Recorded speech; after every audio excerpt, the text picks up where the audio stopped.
News of the Times. Body under a bed.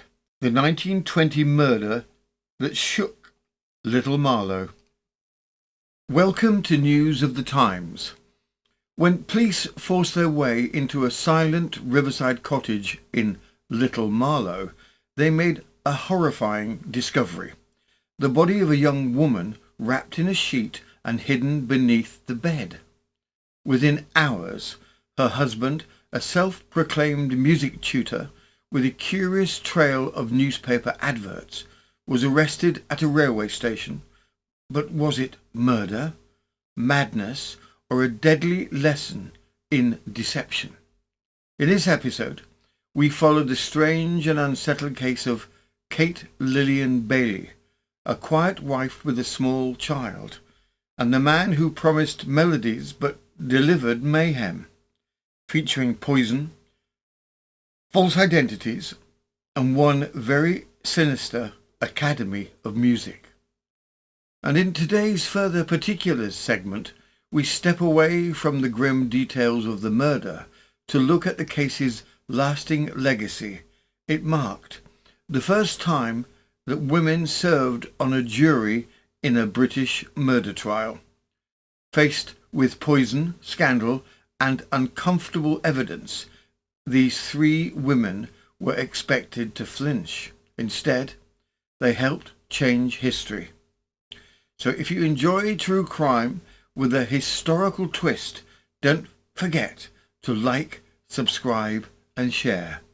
Every click helps beat the YouTube algorithm into submission, much like a jury faced with 4 days of legal waffle and a man who thought he could teach music and murder.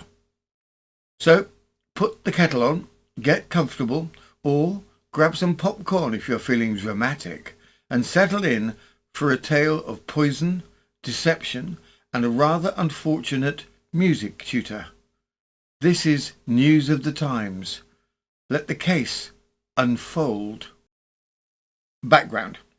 Kate Lilian Bailey, the quiet wife with a shadowed life.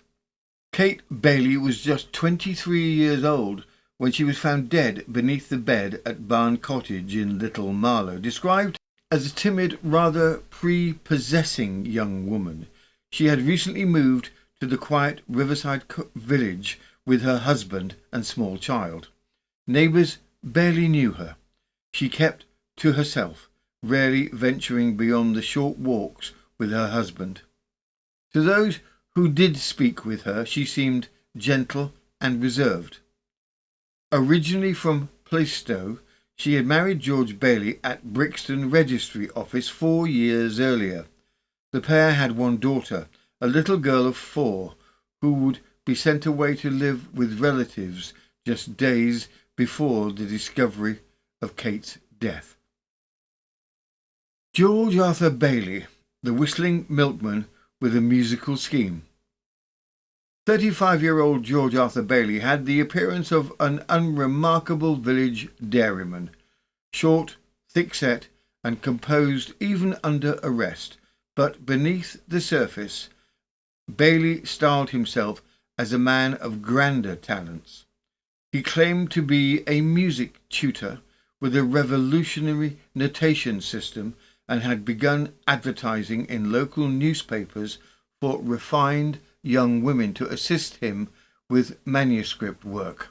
Having moved into Barn Cottage with his wife and daughter just weeks earlier, he soon gave up his job as a milkman and announced his new venture, transforming the house into an academy of music. To neighbours, the idea seemed odd. To the police, it seemed suspicious.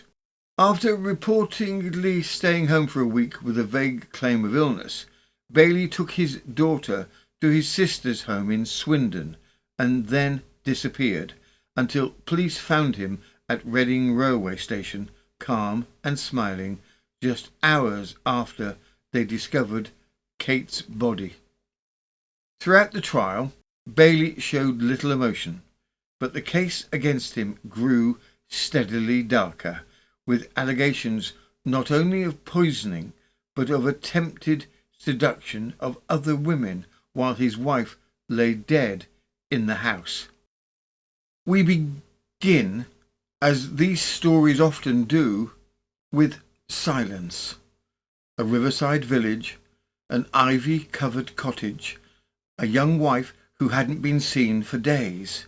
Then, on a still September morning in 1920, the silence broke, and what the police found beneath the bed at Barn Cottage would horrify the nation and grip the press for weeks to come. From the Daily Mail, the 5th of October, 1920. Grim secret of silent cottage. Body in sheet under bed. Husband charged. The quaint riverside village of Little Marlow, 2 miles from here, has been thrilled with horror by the discovery of a mysterious tragedy at Barn Cottage.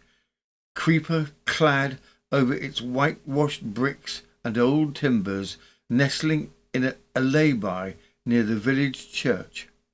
Here, last Saturday morning, the police found the dead body of a married woman named Kate Lilian Bailey, wearing her night attire and wrapped in a sheet lying under the bed. There was no marks of violence, and certain organs have been sent to the Home Office for examination by an analyst. Mrs. Bailey, whose age is given as about 23, came from Bourne End a few weeks ago to live at Barn Cottage with her husband, George Arthur Bailey, who was remanded today to Oxford Prison charged with the murder of his wife. Devoted wife. She is described as a rather prepossessing but timid little woman, apparently devoted to her husband and mixing little with the village during her brief residence amongst them. One woman with whom she had chatted occasionally, however, was Mrs. Hester, who keeps the village general shop and sub-post office almost next door to the cottage. She seemed a nice, quiet little woman, said Mrs. Hester to me today. I've seen her go out for walks once or twice with her husband. On Wednesday morning I saw Mrs. Bailey outside her cottage, and that was the last time I saw her alive. The discovery of the tragedy was the sequel to police inquiries concerning another matter connected with Barn Cottage. Before police found the body, they were already watching George Bailey. The cheerful milkman had stopped his rounds, claiming illness, and then, out of nowhere, announced plans to transform his cottage into a music academy. Advertisements appeared in the local paper, offering a mysterious new system of musical instruction. But behind the scenes, something was off. One of Bailey's so-called pupils had come forward with a disturbing allegation, and the police began quietly investigating. When they arrived at Barn Cottage, the doors were locked. The house was silent. What they found inside would end the music lessons for good. Music tuition offer. Mr. Bailey had been employed at Bourne End as a milkman, and for the first 2 weeks of his residence at Little Marlow, he went each day to his work. Last week he remained at home, stating that he was unwell, and also announcing his intention of converting Barn Cottage into an academy of music. In the meantime, advertisements under his name had been appearing in the local paper, offering to teach a new system of music notation that would prove remuneratively good to pupils. These advertisements attracted the attention of the Marlow police, who made inquiries as to the nature of the business, and, as a result of information that came into their possession, Superintendent Kirby and Inspector West visited Barn Cottage on Saturday morning, and they found it barred and silent. Forcing an entry, they made the tragic discovery in the bedroom. Motorcycles with which the force had been recently provided were used to pursue further inquiries, and the same evening Bailey was arrested at the railway station at Reading. A quantity of chemicals are in the hands of the police. The full horror of what happened inside Barn Cottage didn't emerge until weeks later. By the time George Bailey stood before the magistrates, the case had taken an even darker turn. A young woman, lured to the cottage by promises of musical training and generous pay, came forward with a disturbing account. According to the prosecution, Bailey had poisoned his wife the very day this new pupil was due to arrive, and that night, with his wife dead in the next room, he made his move. From the Daily Mail, the 29th of October 1920. Story of wife death by poison. Dairyman charged with murder and assault. Midnight episode. A dramatic story was told at Marlow yesterday when George Arthur Bailey, a dairyman, was charged with murdering his wife Kate Lilian Bailey at Barn Cottage, Little Marlow, on September the 29th. The prisoner was further charged with feloniously assaulting Lillian Victoria Rose Marks on September the 30th. Mr. Sims, for the public prosecutor, stated that Mr. Webster of St. Mary's Hospital had examined the contents of the stomach and had found traces of prussic acid. Bailey, said counsel, inserted advertisements in local papers for young women to learn a system of music with salaries from 3 to 5 guineas a week. Among the girls who replied was Miss Marks, and in an interview Bailey told her he had a school of 8 pupils at Little Marlow. He agreed to pay her £3 and 3 shillings per week.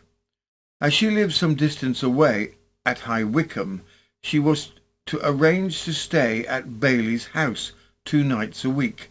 He said there would be no need as there were other girls in the house. It was on the day of Miss Marks' visit, counsel continued, that Bailey contrived to give his wife prussic acid, possibly in a cup of tea, and she shortly afterwards died. That night, when Bailey showed Miss Marks to her room, she found there was no lock on the door, but she was not suspicious as she believed there were others in the house. Shortly after midnight, she heard Bailey come quietly into her bedroom in his stockings, wearing a raincoat over his pyjamas. "Why don't you go away? Go on, go away," she said. "I won't go away," he said. "I want you to be mistress of this house." A struggle then ensued, which lasted several hours, and she fainted, and her clothing was torn away. She tried several times to escape, but he flung her back.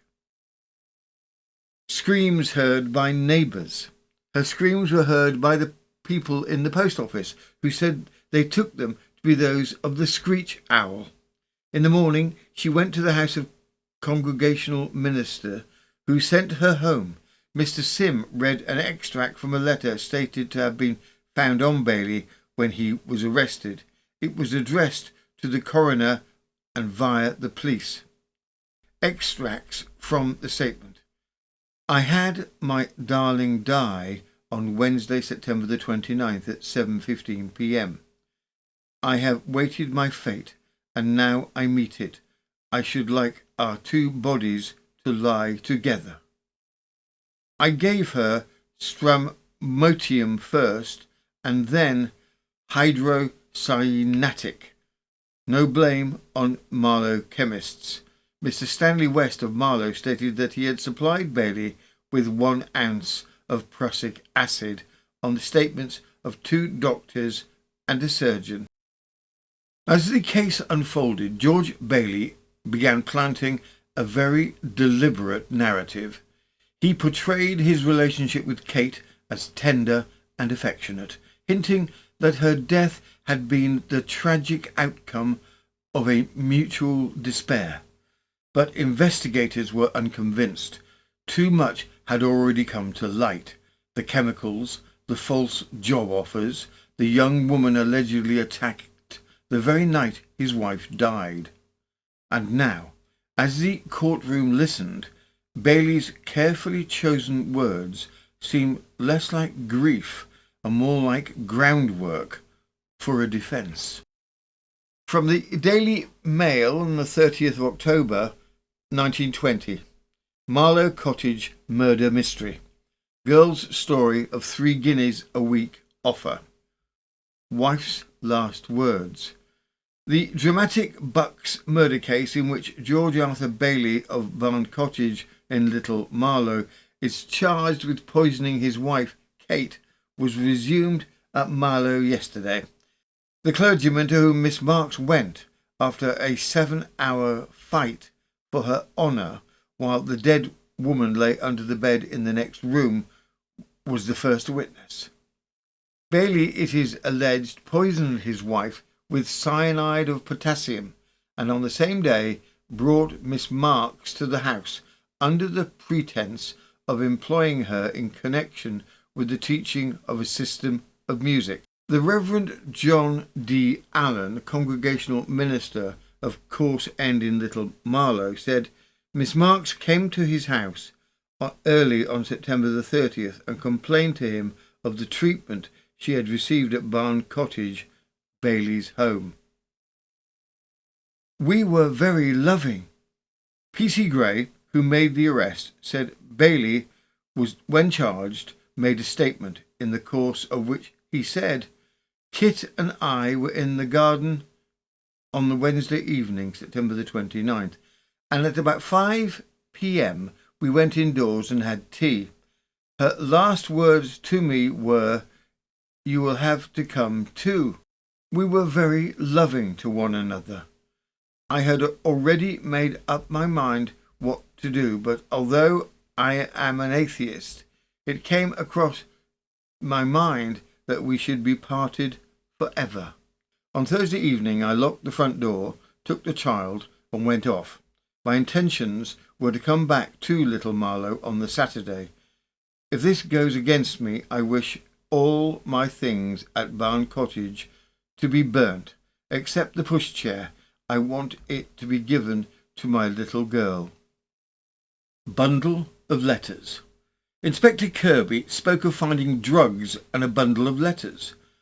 On one of the letters sent by a girl whom Bailey was believed to have interviewed was written in the handwriting of Bailey, a good figure. Gladys Edwards of Marlow said she answered Bailey's advertisement in the local paper and had an interview on September the 5th. Bailey explained that he had a new system of music which he was putting on the market. She arranged to visit him on September the 12th, when he said she could start work in a fortnight at £3 and 3 shillings per week. Mr. Samuel Bath, Doctor of Music of Marlow and Trinity College in Dublin, said the music shown him by the police was grossly grotesque and worthless from a musical point of view. William George Day, Princess Gardens, London, a valet, said that when he was cycling on September the 15th in Little Marlow Road, he saw the prisoner with his wife. He had his right hand around his wife's throat and his left hand around her waist. He heard Bailey say, My God, I'll put an end to you. By now, the evidence against George Bailey was mounting. The hidden body, the chemicals, the false job offers, and the midnight intrusion. And yet, Bailey himself painted a very different picture. In a lengthy written statement, he denied everything, the poisoning, the assault, even being in Little Marlow at the time of his wife's death. The drugs, he insisted, were for legitimate Fourier work. The music school was entirely real, and the entire case, he claimed, was simply the collapse of a life built on love and devotion. To the court and to the press, it all sounded like the desperate refrain of a man hoping the jury wouldn't notice what was buried beneath the bed. From the Daily Express, the 2nd of November 1920, Barn Cottage Drama. Just a simple story of love and devotion. Prussic acid found. The scene of the tragedy was Barn Cottage, Little Marlow, when the body of Mrs. Bailey, who was only 22 years of age, was found partially clothed under a bed. Bailey is also charged with an attempted assault on Miss Lillian Victoria Rose Marks, a girl of 20 who was one of those who had answered an advertisement in the local paper for women who were to learn and then teach a new system of music notation which Bailey claimed to have invented. Bedroom scene. On the day of Mrs. Bailey's death, it had been stated Miss Marks was induced to stay the night at Barn Cottage on Bailey's representation that there were other girls in the house. And the allegation is that Bailey attacked her in her bedroom at midnight. In pleading not guilty emphatically to both charges laid against me, Bailey said in his statement, "I hope to prove that my purpose in obtaining these various drugs and sundries was for the purpose of taking up furrier work, not as a qualified veterinary surgeon, but for the purpose of raising money. That the cyanide of potassium was ordered for the purpose stated to Miss Parsons." Bailey continued, "I hope to prove that my system of staff notation is all that I claim for it, and not a grotesque absurdity. It was not a farce or a cloak for nefarious designs, but the proof of hard study and investigation. That I did not commit an assault on the person of Miss Marks, and I did not threaten or assault my wife at Little Marlow. She was not there yet. For that evidence is utterly... That in the main, the evidence of the prosecution is built upon an unreliable facts and suppositions. That I acted throughout the whole period from my coming to Millbrook and to the taking on and living at Barn Cottage in an abnormal manner under great stress of mind, I admit.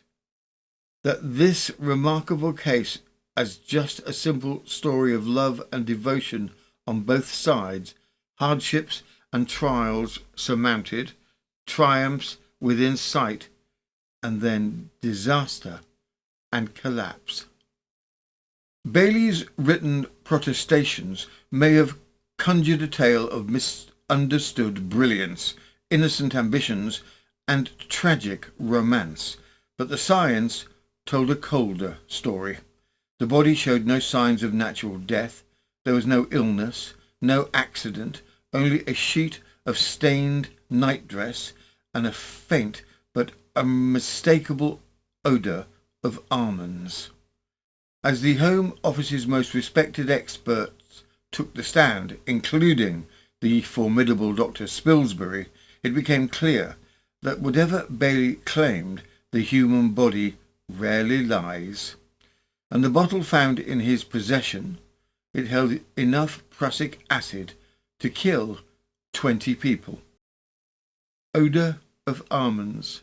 Dr. Francis H. Wills of Marlow said that on Saturday, October the 2nd, he saw Mrs. Bailey's body at Barn Cottage. It was covered by a sheet and was clothed in a nightdress and some undergarments.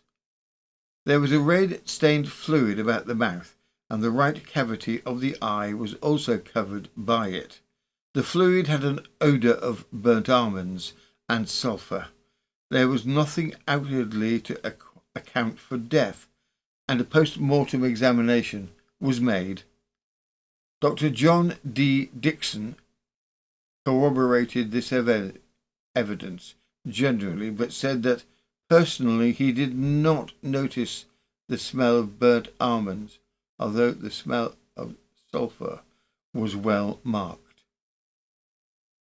Dr. Spilsbury, the Home Office pathologist who made the post-mortem examination, said the brain was congested and there were tiny blood spots on the surface of the heart and lungs. The stomach contents had a faint odour resembling that of prussic acid.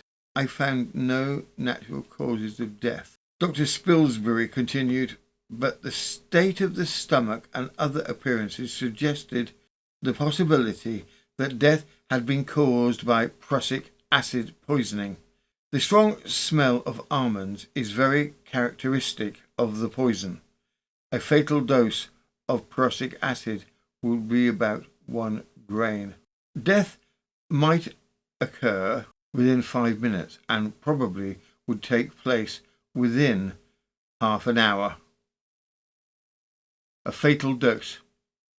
Mr. Sims, the public prosecutor, asked if a fatal dose could be taken unbeknowingly. Dr. Spilsbury: not exactly unknowingly, I don't think. A dose would be administered without the odour being noticed, but it might not be suspected it was due to poison. The odour might be from almonds used as flavouring.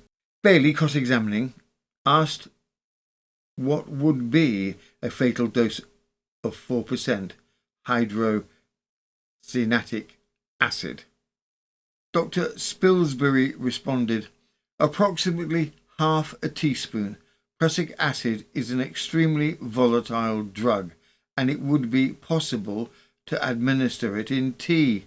If the tea remained hot, it might lose its potential potency fairly rapidly.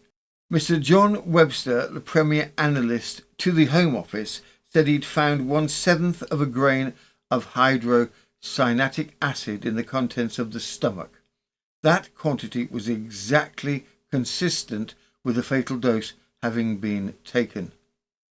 On being shown the prussic acid bottle stated to have been found on Bailey, Mr. Webster said it would contain between 20 and 30 fatal doses. Nearly half the contents had disappeared. With the forensic evidence stacked against him and the public sentiment turning colder by the day, Bailey's defence team shifted course. No longer casting him as a misunderstood visionary, they began planting the seed of another narrative, not one of malice, but of madness. Witnesses were brought forward. Some painted him as a diligent and polite. Others hinted at darker undercurrents, snatched glimpses of violence, frayed behaviour, and sudden rages. The question now was not simply what had happened in Barn Cottage, but why. From the Sheffield Independent, the 3rd of November 1920. The Marlow Mystery. Evidence as to the mental conditions of Bailey. Mr. K. G. Hall of Bourne End employed Bailey on his milk round. Mr. Hall said he had no suspicion that there was anything abnormal about Bailey. On the contrary, he was well satisfied with him, and for his work he raised his wages from £5 by 3 shillings a week. William George Day, a valet of 14 Princess Gardens in Kensington, repeated the evidence he had gave at the police court to the effect that when cycling at Little Marlow on the 15th of September, he saw the prisoner seize his wife by the throat and threaten her. A plaid costume was produced, and the witness stated that it was similar that which Mrs. Bailey was wearing at the time of the assault. Several months later, the case returned to public attention, this time at the assizes in Aylesbury, where George Arthur Bailey stood trial for murder. Much of the evidence had been heard before at the inquest, but new and unsettling revelations emerged. Among them, a handwritten letter confessing to the act, 5 different poisons found on Bailey at the time of his arrest, and testimony that he had previously been committed to an asylum. As the trial unfolded, the defence now leaned heavily into a claim of mental instability, suggesting that what had occurred at Barn Cottage was not premeditated evil, but the collapse of a troubled mind. From the Sheffield Independent, the 15th of January 1921, Cottage murder trial. Prisoner said to have been in an asylum. Finding of poison. The trial was resumed at the assizes in Aylesbury yesterday of George Arthur Bailey, 32, a dairyman charged with murdering his wife by poisoning her at Barn Cottage in Little Marlow. The allegation was that he killed his wife, whose body was found under a bed, and that while she was lying in the house, Bailey, who claimed to have discovered a new system of music notation, attempted a criminal assault upon a girl who he had attracted to the house by advertisement. Mr. Hugo Young, KC, in his address for the Crown, read the following remarkable letter alleged to have been written by the accused. I had my darling die on Wednesday the 29th of September at 7:15 p.m. I have waited my fate, and now I meet it. I gave her Stamonia first. No blame is attached to the chemist. Poisons on the prisoner. Mrs. Jennings, a sister of the prisoner, stated that he had attempted to commit suicide and had been in Banstead Asylum. His father died of melancholia. She asserted that her brother's relations with his wife were of the best and that they seemed very fond of each other. Evidence was given by the policeman who arrested Bailey at Reading that they found him on 5 different sorts of poison. Also, that on searching Barn Cottage in Little Marlow, a considerable quantity of other poisonous drugs were found. Witnesses were called to prove that attempts were made by the prisoner to purchase poison through wholesale agents, prisoner representing himself to be a veterinary surgeon. From the Daily Express, the 17th of January 1921, suicide theory. Mr. Sinclair Johnson described Bailey as a friendless man and said that the line of the defence was that the dead woman committed suicide. Bailey, in evidence, stated that he wrote plays and poems in his spare time. Mr. Collins of Drury Lane said he spoke very highly of one of them. Bailey added that in 1911 he tried to commit suicide. He recovered and after leaving the infirmary spent 3 months in Banstead Asylum. He subsequently looked after a dairy in Cornwall, but in 1912 had to leave owing to a breakdown in health. He stated, I tried to commit suicide again by 1913 by taking morphia, said Bailey.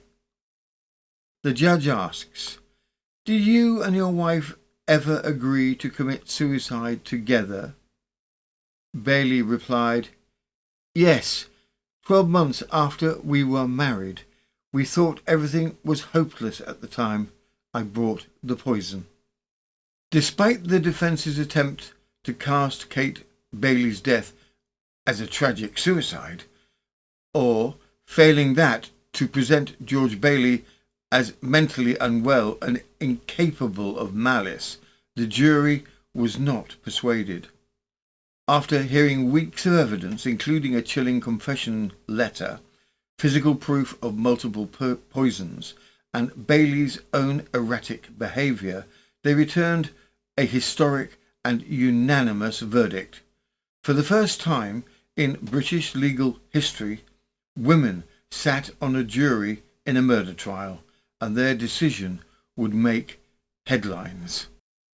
From the Daily Express, the 18th of January 1921. Women's first verdict of murder. Poison trial drama that will make history. Judicial praise. Guilty. That was the verdict given this evening by the first British women to serve on a jury in a murder trial. Hail prisoner. Bailey, the slim-built, grey-haired prisoner, stood at the front of the dock to learn his fate. His face was of a deadly white paleness, but he stood firmly, his hands grasping the front of the dock. He looked keenly at the jury, particularly at the women whose eyes were downcast. He heard the verdict and, with the shoulders braced back, faced the judge. He returned a husky, hardly heard reply. "I am not morally guilty." To the question whether he had anything to say why sentence of death should not be pronounced.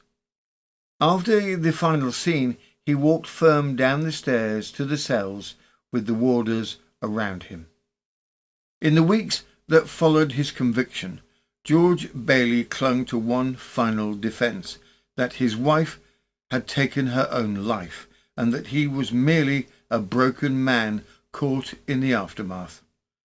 Appeals were launched, letters were written, but neither public sympathy nor legal argument swayed the authorities. On the morning of March 2nd, 1921, George Arthur Bailey was led to the gallows at Oxford Jail.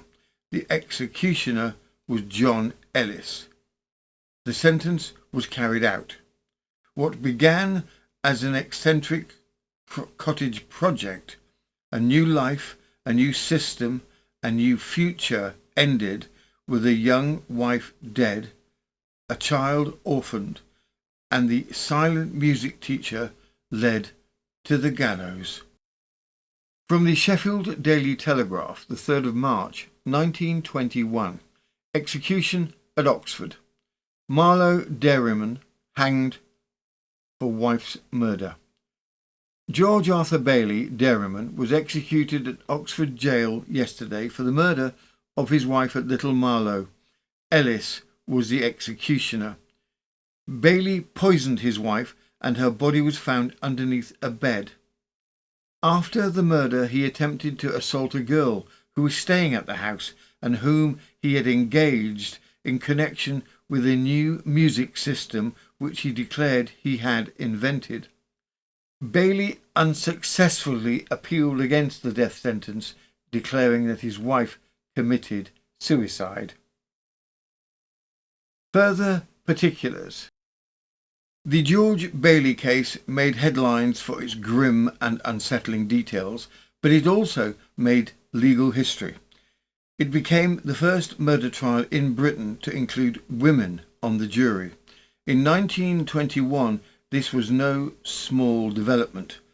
The idea that women might hear evidence, even delicate evidence, and pass judgment on a man in a capital case sent shockwaves through the press, the legal system, and public opinion. In this segment of Further Particulars, we explore how 3 women quietly helped change the justice system forever, all while locked up for 4 days with 13 men and a very long-winded defence barrister. From the Daily Express, the 14th of January 1921. What jurywoman must hear? Evidence excuse not accepted. A woman juror stated, "I object to serving on account of the nature of the evidence." Mr. Justice McCarty replied, "I cannot accept that as an excuse, and it would establish a precedent under which many women would escape service on juries."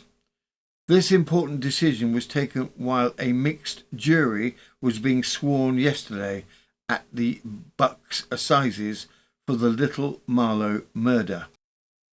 And with that, the matter was settled. George Bailey, a dairyman, stood accused of murdering his young wife by poisoning. The jury, newly sworn in, included 3 women. It was an ordeal.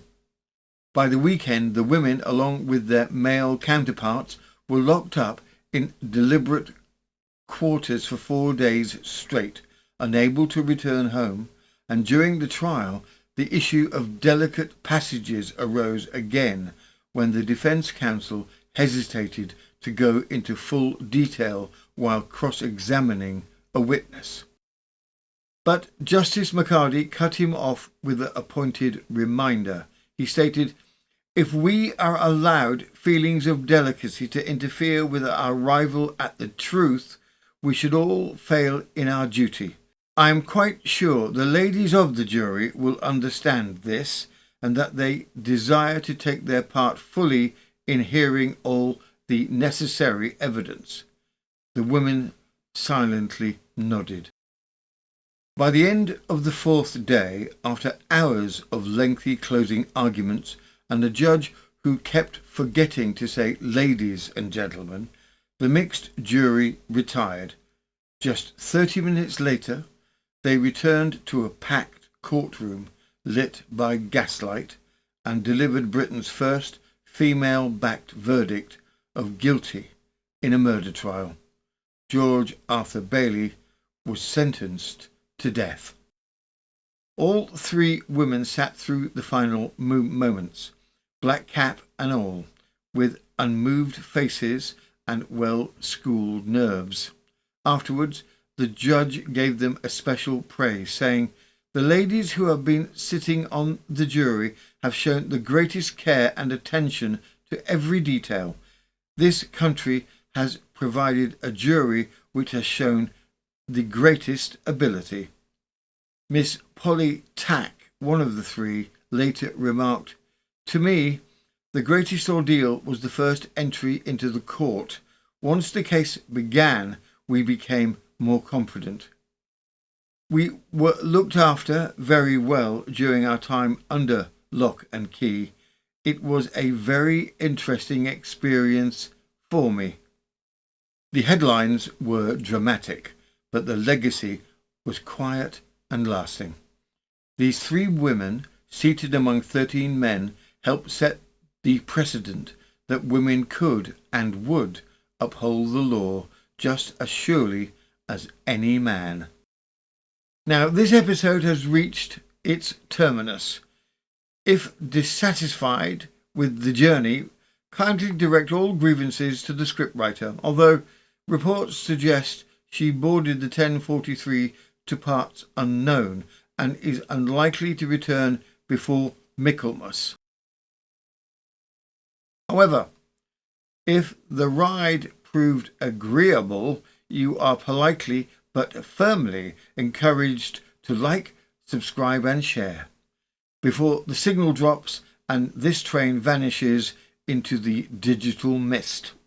Please ensure all friends, family and idle acquaintances are promptly embarked for the next departure. Delays in sharing may result in service disruption and a particularly glum algorithm. Mind the gap, and until next time, safe travels. For those wishing to continue their journey through misdeeds, foggy alleyways and the occasional flying teapot, the next leg awaits at Patreon, a station offering round-the-clock departures to the darker corners of English history. This has been News of the Times, and I am Robin Coles, Victorian historian, reluctant corset consultant, and deputy warden of the Society for Misplaced Top Hats.